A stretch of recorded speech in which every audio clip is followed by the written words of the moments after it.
سوال نمبر 3 درج ذیل عبارت غور سے پڑھیں اور اس میں موجود معلومات کے حوالے سے ایک دوسرے کے ساتھ گفتگو کریں۔ میرے نزدیک جو خصوصیات انسانوں کو جانوروں سے ممتاز کرتی ہیں وہ یہ ہیں۔ اول تو انسان میں جاننے اور تحقیق کرنے کی خواہش اور صلاحیت ہے۔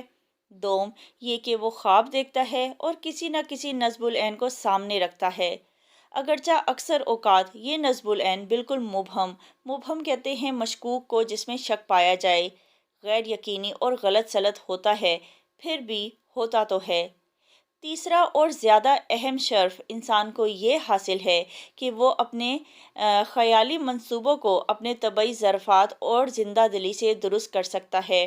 طبعی ظرفات یعنی اپنی دانائی سے، اپنی خوش مزاجی سے، اور اس طرح اپنی مصالحت پسندی کو صحت مند حقیقت پسندی کی بدولت قابو میں رکھتا ہے۔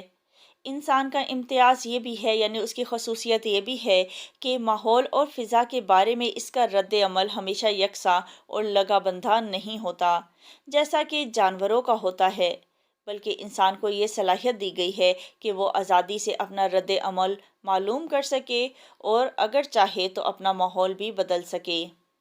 اس عبارت میں بتایا گیا ہے کہ انسان کو اللہ تعالیٰ نے اشرف المخلوقات بنایا ہے، وہ جانوروں سے بہت ممتاز ہے۔ کیونکہ انسان میں سوچنے سمجھنے کی صلاحیت ہے، اس میں تحقیق کرنے کی خواہش ہے، وہ خواب دیکھتا ہے، اس کی زندگی کا کوئی نہ کوئی مقصد ہوتا ہے جس کو حاصل کرنے کی وہ کوشش کرتا ہے۔ جانوروں کو آپ کسی بھی ماحول میں رکھ لیں وہ رہ لیتے ہیں۔ انسان کو یہ صلاحیت حاصل ہے کہ وہ اپنا رد عمل معلوم کر سکتا ہے کہ وہ اگر ایک ماحول سے تنگ ہے تو وہ اپنا ماحول بھی تبدیل کر سکتا ہے۔ زبان سیکھیے۔ متضاد الفاظ، ایسے الفاظ جو اپنے مفہوم اور معنی کے لحاظ سے ایک دوسرے کے الٹ ہوں متضاد الفاظ کہلاتے ہیں۔ وہ الفاظ جو ایک دوسرے کے الٹ ہوتے ہیں، ایک دوسرے کی ضد ہوتے ہیں، انہیں ہم متضاد الفاظ کہتے ہیں۔ جیسے صبح کا متضاد شام ہوگا، دن کا متضاد رات ہوگا۔ سوال نمبر 4 مندرجہ ذیل عبارت کو غور سے پڑھیں اور متضاد الفاظ کے جوڑے بنائیں۔ عالم اور جاہل میں زمین آسمان کا فرق ہوتا ہے۔ علم ایک ایسی روشنی ہے جس سے جہالت کی تاریکی ختم ہو جاتی ہے۔ انسان اور حیوان میں سب سے بڑا فرق تعلیم کا ہی ہوتا ہے۔ علم کے طفیل یعنی علم کے ذریعے انسان حق و باطل اور برے بھلے میں تمیز کر سکتا ہے۔ انسان میں حرص کے بجائے قناعت اور نفرت کے بجائے محبت جیسے اوصاف پیدا ہو جاتے ہیں۔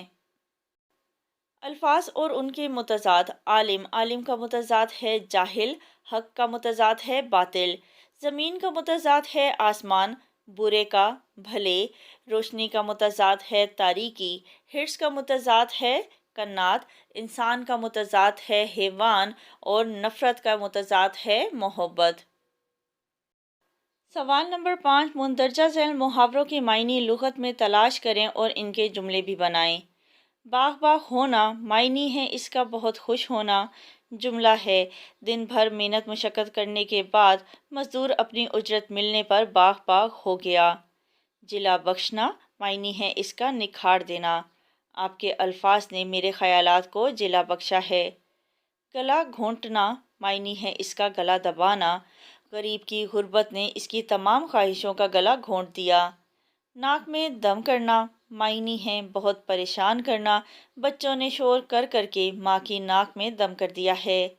آسمان سے باتیں کرنا معنی ہے بہت اونچا ہونا۔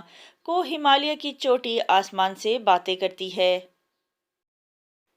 سوال نمبر 6 والدین کے احترام کے حوالے سے حضور صلی اللہ علیہ وآلہ وسلم کی تعلیمات کا خلاصہ اپنے الفاظ میں لکھیں۔ جواب ہے بے شک والدین اولاد کے لیے قدرت کا ایک انمول تحفہ ہیں۔